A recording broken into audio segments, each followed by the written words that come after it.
श्री स्वामी समर्थ मैत्रिणींनो, सविता किचनमध्ये तुमचे स्वागत आहे। आज आपण बनवणार आहोत गव्हाची खीर। खूप सोपी पद्धतीने आणि पारंपरिक पद्धतीने आपण बनवणार आहोत। चला तर मग रेसिपीला सुरुवात करूया। इथे मी 2 ग्लास गव्हाची भरड घेतलेली आहे, विकत आणलेली आहे मी दुकानातून। ती अशी स्वच्छ पाण्याने धुवून घ्यायची आणि अर्धा तास भिजत ठेवायचे। अर्धा तास भिजून झाल्यानंतर कुकरमध्ये या पद्धतीने घालून घ्यायचे।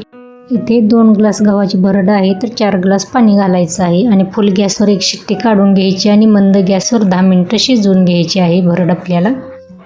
अर्धा किलो गुळाची गुळवणी इथे मी करून घेतलेली आहे। आता आपण बडीशेप वेलची भाजून घेऊया आणि मिक्सरमधून बारीक करून घेऊया।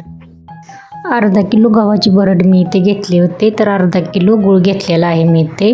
जेवढी आपली गव्हाची भरड असेल तेवढाच गूळ घ्यायचा। खीर एकदम गोड असेल तर खायला पण छान लागते। आता आपली गुळवणी करून झालेली आहे, खीर शिजून झालेली आहे। एका पातेल्यामध्ये काढून घ्यायची आणि गुळवणी यामध्ये शोधून टाकायचं आहे। नंतर आपण वेलची, बडीशेप, सूट बारीक केलेली ते यामध्ये घालून घ्यायचे आहे आणि किसलेले खोबरे पण यामध्ये घालून घ्यायचं आहे। अशा पद्धतीने ढिकळ्या फोडून घ्यायच्या आहेत, व्यवस्थित असे फोडून घ्यायचे आहे। खूप सोपी पद्धत आहे, आपली पारंपरिक पद्धतीने मी इथे खीर बनवली आहे। खूप सोप्या पद्धतीने बनवून दाखवलेली आहे। रेसिपी आवडल्यास व्हिडिओला लाईक करा, शेअर करा, कमेंट करा। आपल्या यूट्यूब चॅनेलला सबस्क्राईब करायला पण विसरू नका आणि इंस्टाग्रामला फॉलो करायला पण विसरू नका।